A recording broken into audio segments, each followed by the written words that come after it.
Scotland's a country that I'm obviously very proud and patriotic of. It's achieved a hell of a lot on and off the battlefield, whether it was having fought the Romans for many years, having fought the Vikings that feared and respected Scotland. It's a country that's got a reputation for that throughout its history, and leading on to the Scottish Enlightenment, where Scotland would have a massive impact on influencing the changing direction of the modern world. Robert Burns was one of those figures that Scotland had produced in the Scottish Enlightenment, who is arguably one of the greatest, if not the greatest, bard that had ever lived. Scotland produced many more greats in the Scottish Enlightenment, with that of Robert Louis Stevenson, Sir Walter Scott, Adam Smith, David Hume, and many more. It was Scotland that transformed the backwards thinking world to a forwards thinking world from the 17th century to the 18th century. To quote that of Arthur Herman, an American author and historian, that by the late 18th century, Scotland had transformed, influenced the whole of Europe, instead of Europe turning to that of the French Enlightenment, which was influential in its own respect. It was the whole of Europe that turned to the great writers of Scotland, such as the likes of Adam Smith and David Hume. To quote that of Voltaire of France, we look to Scotland for all our ideas of civilization. Even an Englishman of Sir Winston Churchill, a proud Brit, had said in his own words, "Of all the small nations of this earth, perhaps only the ancient Greeks could surpass the Scots to the contribution to mankind." There's no getting away from the fact that I'm very proud and patriotic of my country, Scotland, for what it's achieved on and off the battlefield. And you could even look at American history as a prime example. The American Revolutionary War, the Scots had fought and colonised the entire American South, and it was in the South that the Scots had won the key battle that influenced and changed the direction of America. Even the Declaration of Independence was largely influenced from the Declaration of Arbroath of 1320. This is the very reason why many Scots feel very frustrated, because you come across some personalities on the mainstream media or whatever that berate Scotland in such a patronising tone. Is Scotland. Americans know it as the birthplace of Shrek and that accent you think you can do but actually can't. I can respect the way many fellow Scots feel that they're ignored, neglected. It's almost as if we don't exist. The general view that you get outside of Scotland is very ignorant of Scotland as a nation. When you think about Scotland, what's the first thing that comes to mind? Bagpipes and like skirts. I think about the golf courses with the British Open being held there every year. Kilts. Kilts. Okay, yeah. Yeah, and like tartan patterns. Yeah. Scotch is a drink, laddie. Haggis. Oh, right. Okay. Oh, Great. Scottish ponies. Scottish ponies. I think of their accents. Accents. Sheep. Yeah, sheep. You typically find those who do know and people who know more about their history. Another thing I'm proud and patriotic of is the Scottish Saltire is the oldest flag in the world that outdates the Danish flag. The idea of it came from something to do with the night sky. So Scotland is a very historic country. It saddens me to say that education in Scotland had been state-owned since the 18th century and has had a damaging impact and influence on this country. You only need to ask common people what their views are of the Industrial Revolution, and they believe in all the common myths that you hear about. The lowest life expectancy in the UK. They're expected to have the shortest lives in the UK. That's a tragedy. That is a Victorian tragedy. And I would argue since before the Second World War, Scotland has only become progressively more and more left-wing. I would more than love to believe that there are more conservative and libertarian-minded people out there in Scotland. Scotland had faced the heavy nationalisation prior to Thatcher, and it was very much damaging to the economy as a whole. Thatcher deplored Britain in decline. She blamed the trade unions. She blamed high public spending. She blamed big government. Her promise to wage war on all three and to put the great back into Britain chimed with the popular mood. At least in most of England it did. And Scotland was not yet all that different.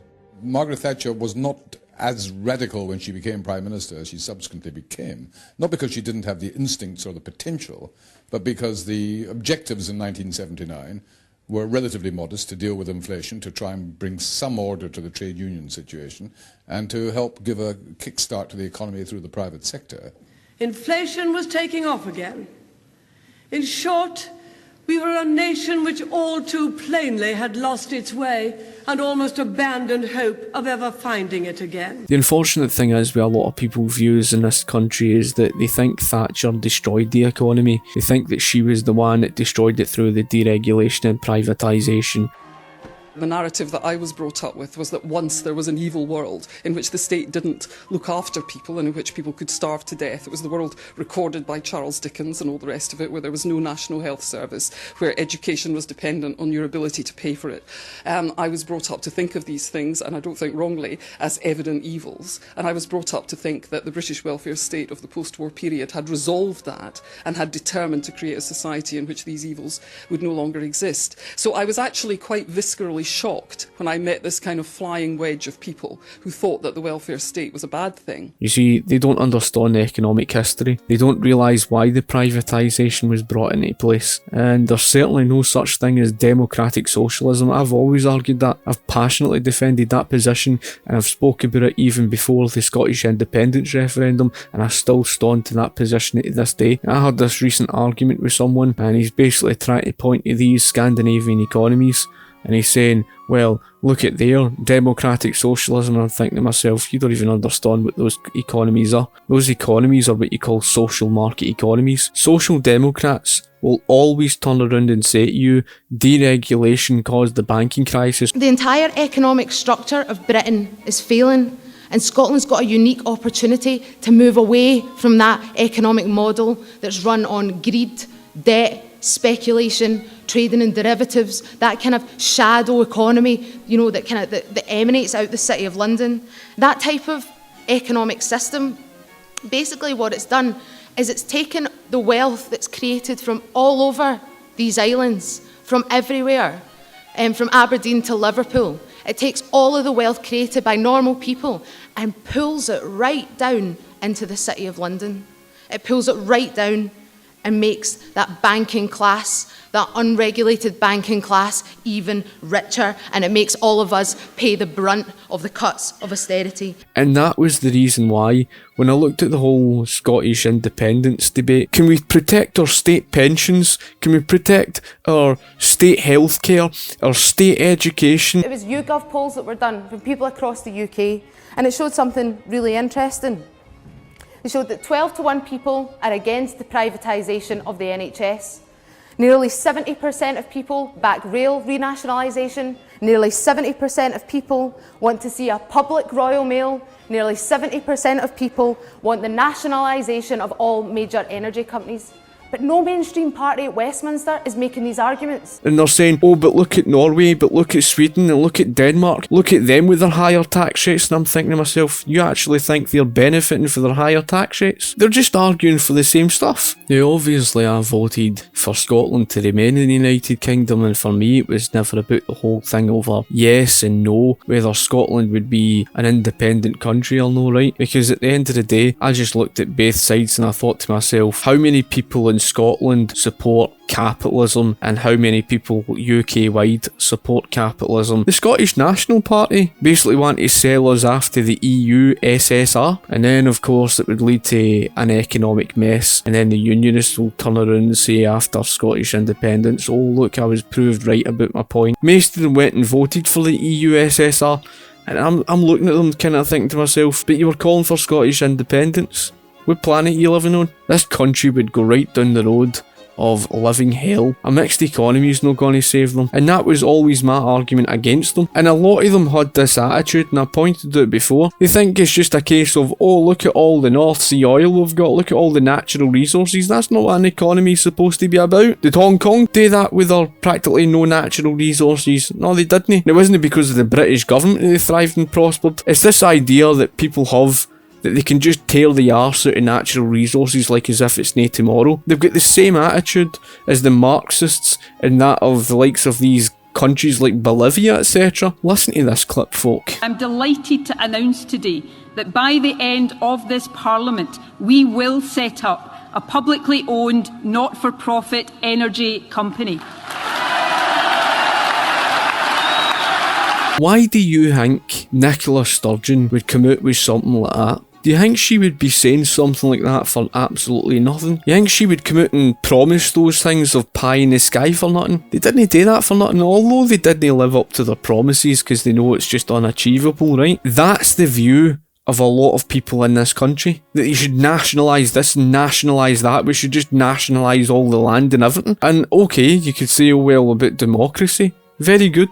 What worth is that once you lose your liberty? And then we've seen the warning signs, the SNP with the Named Persons Act, which is basically getting a legal guardian, or a state guardian, up to the age of 18 for crying out loud. That was like something straight out of Nazi Germany. To what extent an individual, and call them what you will have the power or indeed the inclination to, whether you say interfere or get involved or pry or inquire into people's lives. I mean, is that controlled?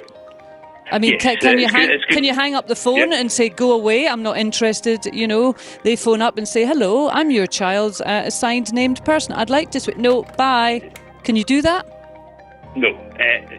You can't do that? Yes and no. Well, it is. It all has to be taken into context with the needs of the child. They're now trying to normalise paedophilia with the hate speech bill. I think when it comes to this offence of stirring up hatred, there are problems. First of all, hatred is not defined. What you or I see as hatred may just be what other people see as robust criticism. And these people say, oh, they're not socialist, they're not socialist. Of course they're bloody socialist. The thing that gets me is the fact that they think it's just a case, oh well, in an independent Scotland, the SNP would not dominate Scotland. Even if that was the case, who are they going to replace them with? Are they going to replace SNP with the Tories? Because as far as I'm concerned, the Tories in Scotland are practically as socialist as they are. Now, of course, there's the Scottish Libertarians, but as soon as people just look at the idea of privatising the NHS, they would take a heart attack and no look at them again. The views that they've got is because of the state education system that's been indoctrinating them for years. We already experienced the failure of socialism, but according to them, oh, it was all the evil Tories' fault. One of the most frustrating things about the Scottish independence debate was the issue over to do with currency. And most folk are just happy with this fiat paper currency. And they were arguing, oh well, we could go with the British pound currency, or we could, go with the euro currency. And they're so content in their slavery, it's just unreal. That's why the likes of the SNP have basically got away with saying, oh, we'll set up our own central banking system. First and foremost, they're going to have to get the money to set up their own treasury. That's going to cost a lot of money. Then they would have to set up their own central bank, which would cost a lot of money.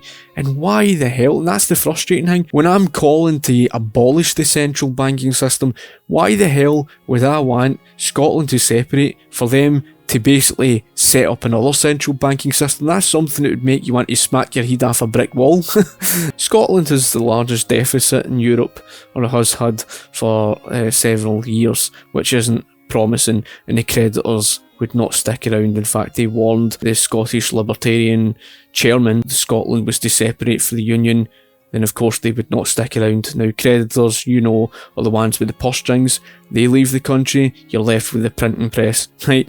So it's not exactly a sustainable argument over this whole thing to do with Scottish independence. And top of all that, you had the argument they had on the debt. Of course, many of them argue that Scotland would only take on 8% of the UK's debt. These folk live in cloud cuckoo land. They honestly think that after all those years of Scotland being in the United Kingdom and having all that social security. Now, the real UK debt level, because official figures are not the same thing as real debt level figures. Official figures do not account for all the liabilities of bailing out the banks. They don't account for all the social security costs, etc., right? All the unpaid pensions. That Scotland would not take on a large share of the UK's debt. Are they having a laugh? The UK's debt is currently over.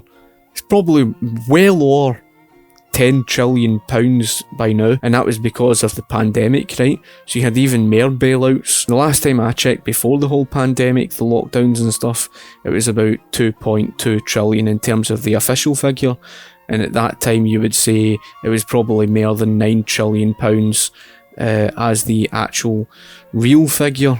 So what's the debt level now? And they're honestly trying to say that Scotland could afford to take on about 2-3 trillion of UK's debt, given the fact that the SNP can't even take the deficit problem seriously. It'd be a different story if these people were fighting for capitalism.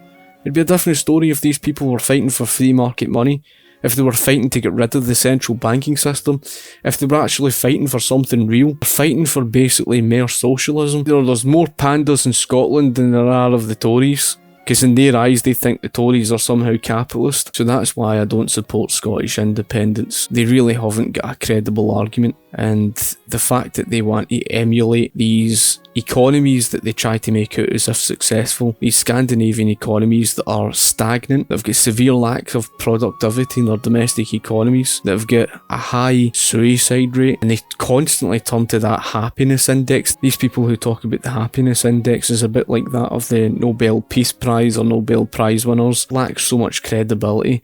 I mean, even Black Lives Matter, of all people, they were getting a Nobel Peace Prize after vandalising property and all sorts and resorting to violence. That's how credible their argument is on the Scandinavian economies and their happiness index. Are they going to set down a hard border? that's a laughing stock. Like I say, businesses wouldn't stick around to pay for all that. So you would find a lot of businesses would end up leaving, and then they would try to keep up with inflation with the higher minimum wages and stuff, and employment opportunity in this country would just go down the drain. Right, so it would become even more difficult to even find jobs. Most people would end up packing up and leaving the country in order to find jobs. It's bad enough as it is in this pandemic, and they want to separate it. And yeah, this country is going to be doomed if that's the case.